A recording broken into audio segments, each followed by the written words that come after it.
Len sa pojďte pekne nažrať, pipinky. Pekne sa nažerte, pekne. Všetko máte, koho tam majú nového a furt sú nespokojné, furt by len zjapali, furt len chodchodákajú a neviem, človek s nimi ani pokoj. Ani vajco neznesú.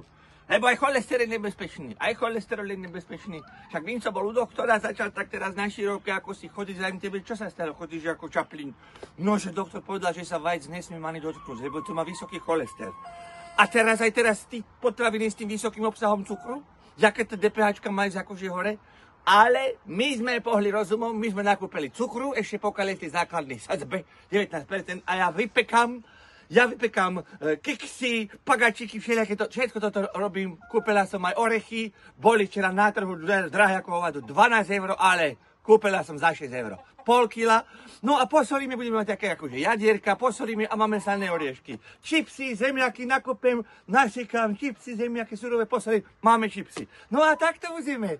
Nebudeme kúriť, no čo, kúpime si, nasadíme fazula je dostupná, no a budeme si prikurovať cez tú švábovku, tam má takú lepšiu vyhrevnosť, ale musíme len vtedy prikurovať, keď budeme mať znádchu, lebo keby sme sa nadýchli toho vlastného plynu, to je jak bojový plyn sarin, tak by sme mohli aj odpadnúť. To má taký záber na mozog.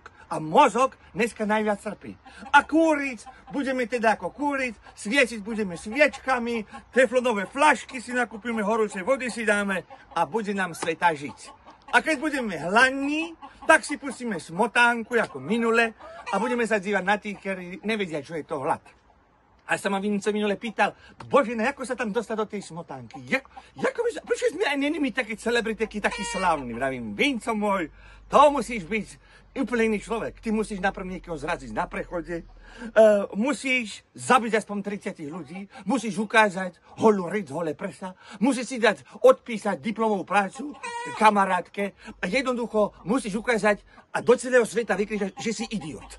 A vtedy, keď to vykričíš, tak vtedy ti budú tlieskať a vtedy budeš za príklad a potom prídu aj kamery a urobia s teba tú celebritu. A hovorím mu, ale vieš čo, to si musíš uvedomiť, že či chceš takto žiť. Sice budeš mať všetko, ale nebudeš mať pokojný spánok. Tak ja si vravím sama pre seba, že radšej budem chudobná a zdravá, ako bohatá a sprostá. Ale toto není prirovnané, že originálne. To môže byť prípad od prípadu. Môže to byť, aj nemusí. Takže môže to byť uveriteľné, čo vám vyprávam, ale aj nemusí. Lebo je to len môj názor. Babka Božena s láskou pre vás.